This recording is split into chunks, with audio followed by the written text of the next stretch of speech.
Heute reden wir über die HMHS Britannic, denn es muss ja nicht immer die Titanic sein. Und richtig spannend wird es, wenn wir von Kobi sogar einen neuen Maßstab bekommen.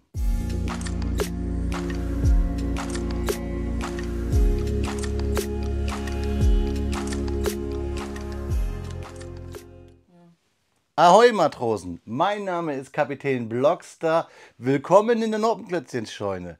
Heute stelle ich euch aus dem Hause Kobi das Set 1681 vor, aus der Historical Collection Great War, die HMHS Britannic.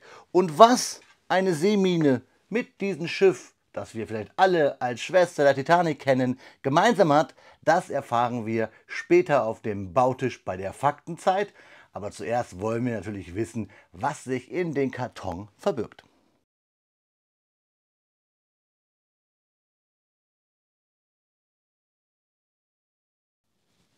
Da liegt er auf dem Bautisch, Kobis neuester Maßstab, der Maßstab 1:700, hier mit dem ersten Set der HMHS Britannic aus der Historical Collection Great War, das Kobi-Set 1681 mit 636 Steinchen. Und hier im Hintergrund sieht man schön angedeutet die griechische Ägäis.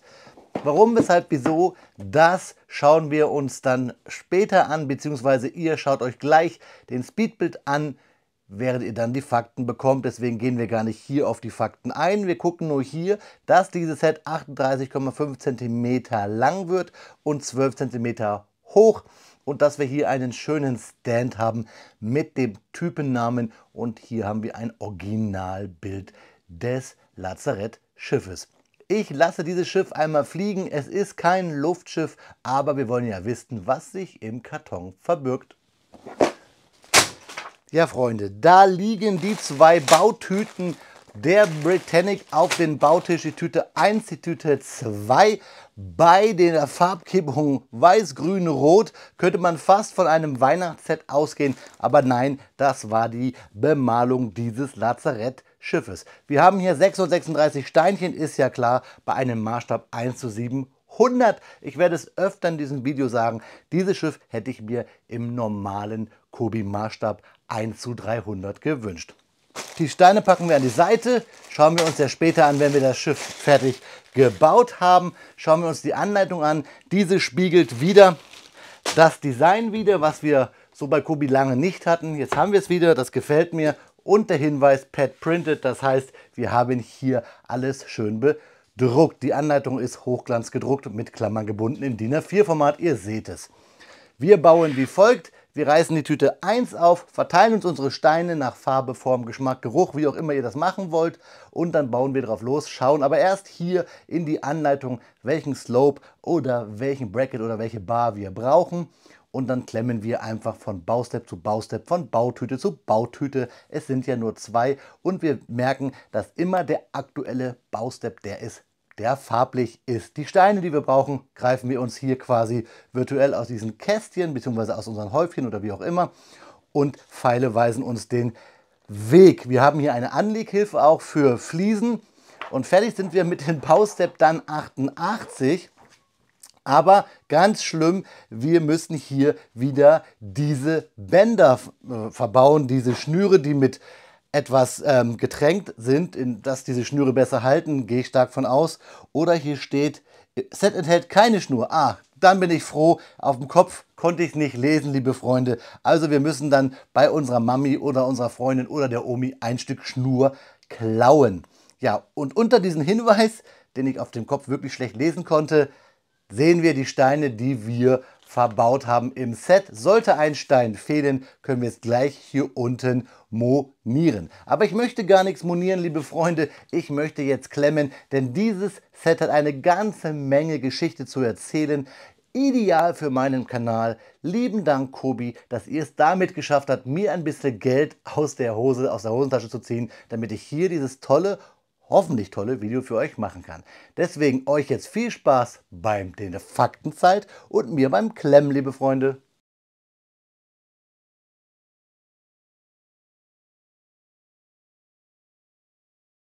Speedbildzeit ist Faktenzeit und natürlich sprechen wir heute über das historische Vorbild. Wir sprechen über die HMHS Britannic. Die HMHS Britannic war das dritte und letzte Schiff der Olympic-Klasse, die von der White Star Line in Auftrag gegeben wurde.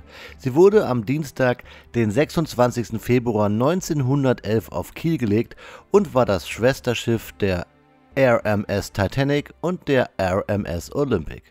Ursprünglich als luxuriöses Passagierschiff konzipiert, wurde die Britannic während des Ersten Weltkriegs in ein Hospitalschiff umgewandelt.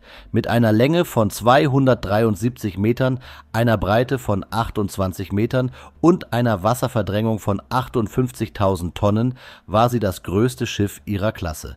Nach den tragischen Ereignissen des Untergangs der Titanic im April 1912 wurde die Konstruktion der Britannic überarbeitet, um die Sicherheitsstandards zu erhöhen. Dazu gehörten zusätzliche Rettungsboote, verstärkte wasserdichte Schotten und ein doppelter Schiffsboden.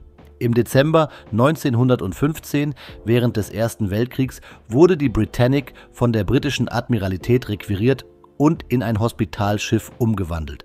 Unter dem Namen His Majesty's Hospital Ship Britannic begann sie, verwundete Soldaten zwischen dem Mittelmeerraum und Großbritannien zu transportieren. Das Schiff war mit modernsten medizinischen Einrichtungen ausgestattet und konnte bis zu 3.500 Patienten aufnehmen. Am Dienstag, den 21. November 1916, ereignete sich jedoch eine Tragödie. Die Britannic befand sich auf einer Mission in der Ägäis, als sie nahe der griechischen Insel Kea auf eine Seemine traf, die von einem deutschen U-Boot gelegt worden war. Innerhalb von nur 55 Minuten sank das gewaltige Schiff. Glücklicherweise konnten dank der verbesserten Sicherheitsvorkehrungen und der schnellen Reaktion der Crew die meisten Menschen gerettet werden. Von den 1036 Menschen an Bord, inklusive medizinischem Personal, konnten 1006 Menschenleben gerettet werden. 30 Menschen ließen ihr Leben in den Tiefen des Mittelmeers. Der Untergang der Britannic hinterließ viele offene Fragen und wurde später Gegenstand zahlreicher Untersuchungen und Expeditionen. Das Wrack der HMHS Britannic wurde 1976 durch den wohl berühmtesten Tiefseeforscher Jacques Cousteau aus Frankreich und seinem Taucherteam auf der Position 37 Grad 42,5 Nord bzw. 24 Grad 17,2 Ost in einer Tiefe von 120 Metern entdeckt. Das Wrack liegt auf der Seite und ist eines der besterforschten Wracks des Ersten Weltkriegs und auch eines der besterhaltensten. Der Taucher Richie Kohler schildert in seinem Buch Mystery of the Last Olympian, Titanic's Tragic Sister Britannic, dass er aus seinen zahlreichen Tauchgängen festgestellt hat, dass die Schotttüren offen waren und somit die Britannic die gleiche Flutung erlitten hat wie die Titanic. Die Geschichte der Britannic ist ein eindrucksvolles Zeugnis der technischen Errungenschaften, aber auch der Gefahren des frühen 20. Jahrhunderts. Sie steht als Symbol für Hoffnung und Tragödie, Luxus und Krieg und erinnert uns daran, dass jedes Schiff, egal wie groß oder sicher es erscheint, den Launen des Schicksals unterworfen ist. Hier ist natürlich hervorzuheben die Entwicklung der Sicherheitsstandards von der Titanic zur Britannic. Die Zahlen sprechen hier für sich, dass doch so viele Menschen gerettet werden konnten, auch wenn zahlreiche Menschen dafür ihr Leben gelassen haben. Das waren die Fakten zur HMHS Britannic, dem Schwesterschiff der Titanic und Olympic. Jetzt, Freunde, schauen wir uns aber zum ersten Mal den Versuch von Kobi im Maßstab 1:700 an. Viel Spaß beim Klemmbaustein-Review zum Kobi-Set 1681. 1 Stunde und 22 Minuten hat es gedauert, bis ich die HMHS Britannic fertig gebaut habe, beziehungsweise wie sie früher ja mal hieß, RMS Britannic, das Schwesterschiff der RMS Olympic und der berühmteren RMS Titanic. Das Set kommt im Maßstab 1:700 daher. Wir können es lesen auf dem Karton und ganz klein hier auf dem Typenschild, zeige ich euch gleich noch. Aber viel interessanter ist, dass dieses Set als Schiff in der Great War Serie in der Historical Collection bei Kobi erscheint. Und dementsprechend habe ich mal hier meinen Bautisch mit Sets zum Thema Great War von Kobi dekoriert. Denke mal, das passt ganz gut und ich habe auch hier eine Seemine platziert. Ihr habt ja gerade die Fakten gehört. Thema dieses Reviews, kann ich euch jetzt schon sagen, wird der Maßstab sein. Wir haben hier die Britannic, ich habe es gerade schon gesagt, ein Schiff aus der Olympic-Klasse. Das berühmteste davon ist natürlich die Titanic. Und bevor wir jetzt mal auf das Set eingehen, möchte ich halt über den Maßstab reden. Ich habe keine ganz große Titanic hier. Wenn man es genau nimmt, habe ich sowieso gar keine Titanic, denn meine Kobi-Titaniken gehören alle meiner Freundin. Die hat diese mal gebaut, findet ihr auf dem Kanal Klemmbaustein Lady. Und da seht ihr hier zum Beispiel die 1929, die Kobi Titanic auf Wasserkiellinie mit Rädern im Maßstab 450, also 1:450. Und ihr seht schon, wie viel größer die Titanic hier ist. Jetzt könnt ihr euch vorstellen, so eine 1:300er Titanic oder die von mir demnächst hier auf dem Kanal, kleiner Teaser, vorgestellte Lego Titanic, die lachen natürlich über dann dieses Beiboot im Hintergrund der Britannic im Maßstab 1:700. Natürlich hat jeder Maßstab immer seine Berechtigung oder Daseinsberechtigung, wenn man an das Thema Platz denkt. Nicht jeder hat, so wie ich, hier einen eigenen Klemmbausteinraum. Nicht jeder hat viel Platz und auch nicht jeder möchte sich vielleicht so einen großen Trümmer, und damit meine ich nur nicht mal hier die 1:450er Thematiken, sondern die 1:300er Schiffe von Kobi oder anderen Herstellern ins Regal stellen. Deswegen kann ich dieses Platzthema gut verstehen, aber ich hätte mir wirklich gerne eine Britannic in einen der größeren Maßstäbe gewünscht, einfach auch, um sie noch besser vergleichen zu können. Hier kann ich euch jetzt nur anhand dieser 450er Version euch so ein bisschen zeigen, wie das Schiff aussieht oder wo die Anleihen sind, wo man versteht, aha, man sieht, das ist hier ein Schiff der Olympic-Klasse. Nämlich, wenn man hier zum Beispiel den Vorbau sieht mit der Kante, haben wir hier oben auch schön gelöst. Wir haben hier diese überdachten Fenster rein, die Kobi hier wirklich ja überdacht hat. Sehen wir da drauf gedrückt und auch hier hinten diesen Querbalken sehen wir. Und die relativ niedrige Aufbautenform sehen wir hier auch, wobei die hier bei der Britannic doch dann sehr, sehr massiver aussieht, aufgrund einfach der Tatsache, dass Klemmbausteine gewisse Maße haben und wir damit in dem Maßstab 1:700 das so darstellen müssen. Zum Thema Titanic. Es ist der Wahnsinn. Es gibt von Kobi 9 Titanic-Versionen. Setnummer, ich fange mal an, es sind ein paar. 1912, 1913, 1914, 1914 Anton, die 1916, die 1917, die 1927, die 1928 und halt die 1929, die ich euch hier gezeigt habe. Also wenn man bei Kobi drüber nachdenkt, was ist unser ikonisches Set, was ist das Set, mit dem man Kobi in Verbindung bringt, dann ist das auf jeden Fall die Titanic, lange, lange, lange, bevor es die zum Beispiel bei Lego gab. Ich fahre die Titanic jetzt mal hier aus dem Bild. Fahren ist das Stichwort, weil wir haben ja hier Räder verbaut. Also ein richtig schönes kleines Autochen, sag ich mal. Ich schiebe sie mal hier so an den Rand, so. Da könnt ihr sie nicht mehr sehen und wir können uns wieder hier unser Britannic widmen. Ja, die Anleitung ist gut zu lesen. Ich habe bloß halt einen Fehler gemacht, hattet ihr ja gesehen oder auch viel mehr gehört am Ende, dass ich hier diesen Bindfaden selber aus meinem Fundus holen musste, beziehungsweise auch hier aus dem Fundus meiner Freundin, denn mit Stricken und Nähen habe ich es nicht mehr so, seitdem ich damals in der Schule den Hauswirtschaftskurs verlassen habe. Relativ viele Bausteps, aber so wie wir es kennen bei Kobi, wir bauen quasi einmal unten mit den Noppenaufnahmen nach oben und nicht nach oben, ein gutes Omen hier, nein, aber nach oben, und dann bauen wir mit Brackets dran und verkleiden. Das sieht man hier überall. Also die typische Schiffsbauweise, die Kobi ja auch hat und viele Mocker mittlerweile auch übernommen haben, und das zieht sich hier durch. Es gibt kein Baustep, wo ich hier so ein bisschen gestruggelt habe. Ist wirklich sehr interessant, und ihr seht auch immer so, ja, ein paar Bausteps pro Seite. 4 sind immer so Minimum, würde ich fast sagen, bei dieser Anleitung. Also kann man gut wegknuspern. 1 Stunde 22, das passt. Hat auch was damit zu tun mit den Suchen des Bindfadens. Dann natürlich haben wir Steine über, und für alle, die gerne Schiffe mocken, ganz interessant, wir haben ein Schlauchboot über und wir haben hier eine kleine, ja nicht goldene, aber creme- oder karamellfarbene Schiffsschraube.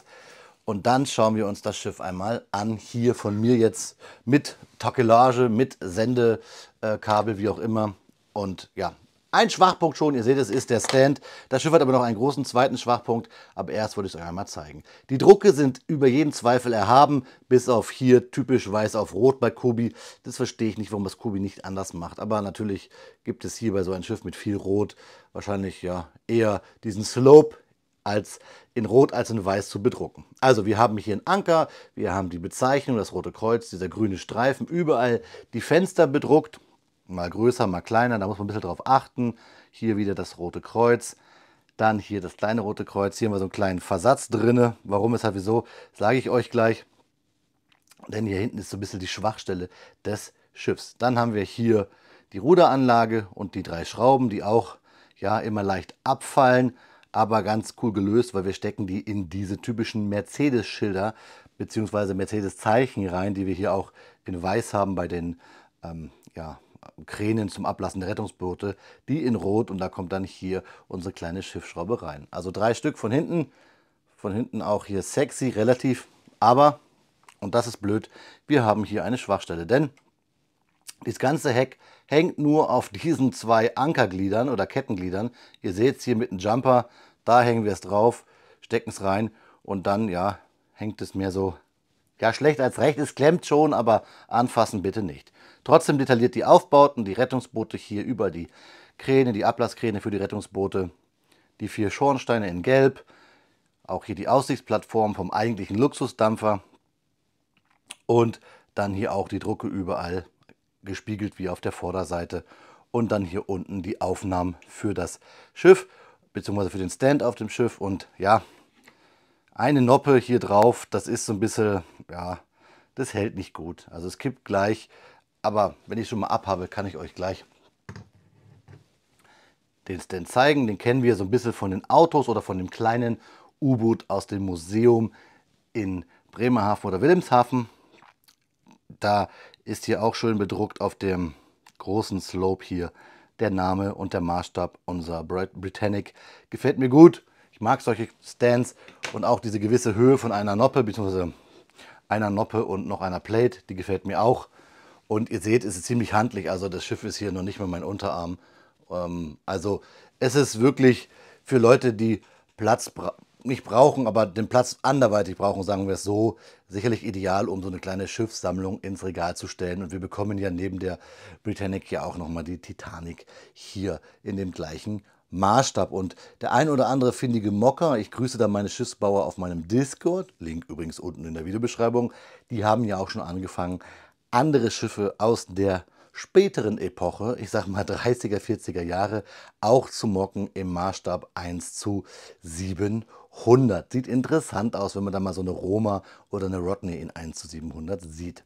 Also, wie gesagt, ich werde nicht ganz warm damit, aus dem einfachen Grund, weil ich halt die größeren Schiffe mag und ich mir gerne hier mehr Details gebaut, gewünscht hätte bei der Britannic. Sie einfach größer. Das wäre was. Vielleicht kommt es bei Kobi auch noch. Ich will es ja da gar nicht verschreien. Trotzdem, geschichtlich war es für mich mal wieder ein Set mit wow, cool, ich konnte euch eine neue Facette mal erzählen. Mal nicht über die Titanic oder über irgendwelche anderen Schiffe mit Kanonen, sondern hier mal die tragische Geschichte, ja, der Versenkung durch eine Seemine. Ich stelle es mal wieder dahin, der HMHS Britannic.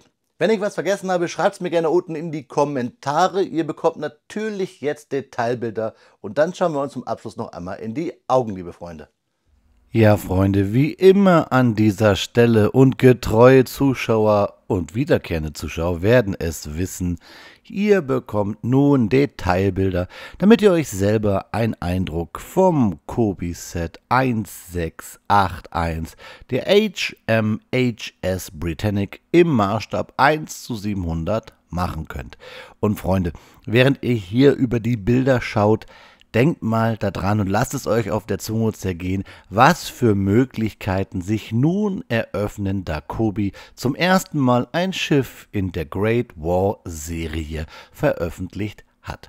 Vielleicht könnt ihr euch an das Video zu den Mocks rund um die Thematik Erster Weltkrieg von Andreas Fricke auf meinem Kanal, namentlich war es die SMS Nassau, erinnern, und schon da habe ich euch vom Andreas tolle Mocks gezeigt, die alle in diese Kategorie fallen würden oder könnten. Und wenn wir jetzt von Kobi offiziell eine Emden, eine Derflinger, eine Bayern bekommen könnten, dann wäre das doch ein Traum, oder? Natürlich hat Kobi schon Sets auf den Markt gebracht, die alle in dieser Thematik Great War reinpassen könnten oder hätten können, wenn wir da an die Hood oder zum Beispiel an die Arizona denken, aber die wurden halt alle anders gelabelt, nämlich als Historic Collection World War II. Nun halt mit der Britannic zum ersten Mal ein Schiff in der Great War Serie. Ihr dürft mir gerne in die Kommentare schreiben, welche Schiffe ihr da gern sehen würdet, und ich würde sogar noch sagen, vielleicht könnte man sogar noch eine Zwischenkategorie einführen, nämlich Pre-Great War vielleicht, denn da gibt es ja auch tolle Schiffe, wie zum Beispiel die ganz berühmte Dreadnought, quasi das erste moderne Schlachtschiff, in Anführungszeichen, grob zusammengefasst. Also es wäre wirklich klasse, wenn Kobi hier auf den maritimen Sektor wirklich über den Tellerrand hinausschaut, als die World War II Serie, eben wie jetzt mit der Great War Britannic. Also wie gesagt, schreibt mir eure Meinung gerne unten in die Kommentare. Darüber findet ihr dann die Videobeschreibung, da findet ihr wie immer alle Infos zum Set und auch natürlich nochmal die Erinnerung, dass ihr gerne Kanalmitglied werden könnt oder diesen Kanal abonnieren. Und am meisten würde ich mich freuen, wenn ihr anderen Leuten von meinem kleinen, tollen Kanal hier erzählen würdet. In diesem Sinne, vielen lieben Dank und jetzt schauen wir uns zum Abschluss noch einmal in die Augen, liebe Freunde. Ja, Freunde, da ist das Video schneller zu Ende, als dass ich es kaum erwarten kann, hier demnächst die große Lego Titanic auf Kiel zu legen. Da wird es ein Review geben. Und wenn wir das dann fertiggestellt haben, stellen wir uns die 1:700 HMHS Britannic von Kobi einmal daneben und dann wundern wir uns wahrscheinlich schon sehr stark über den Maßstab. Aber das nur als kleiner Gag, denn ich habe es euch vorhin schon gesagt, jeder Maßstab hat seine Berechtigung. Jeder von uns hat im Hobby ja ein anderes Verständnis für Raum, Platz, Größe und nicht jeder hat halt auch den Platz im Regal, um sich die großen Trümmer reinzustellen, ist vielleicht aber dann doch maritimer Klemmbaustein-Fan und freut sich über diesen Maßstab. Ich finde das Set auch klasse, ich habe es euch gesagt, es hat halt ein paar strukturelle Schwächen und das ist das Einzige, was ich so richtig moniere hier an diesem Set für diesen Preis. Schreibt mir eure Gedanken rund um die Britannic und um die Umsetzung von Kobi gerne mal unten in die Kommentare und vor allen Dingen, welches Schiff aus der Great War Serie würdet ihr denn gerne mal umgesetzt von Kobi sehen? Auch das würde mich brennend interessieren. Vielleicht schreibe ich auch euch unten einen Kommentar und dann wisst ihr, welches Schiff ich gerne in der Great War Serie umgesetzt sehen würde. In diesem Sinne, Freunde, wie immer bei einem Schiff. Schiff Ahoi, gute Fahrt, auf Wiederbauen, euer Kapitän der Blockstar.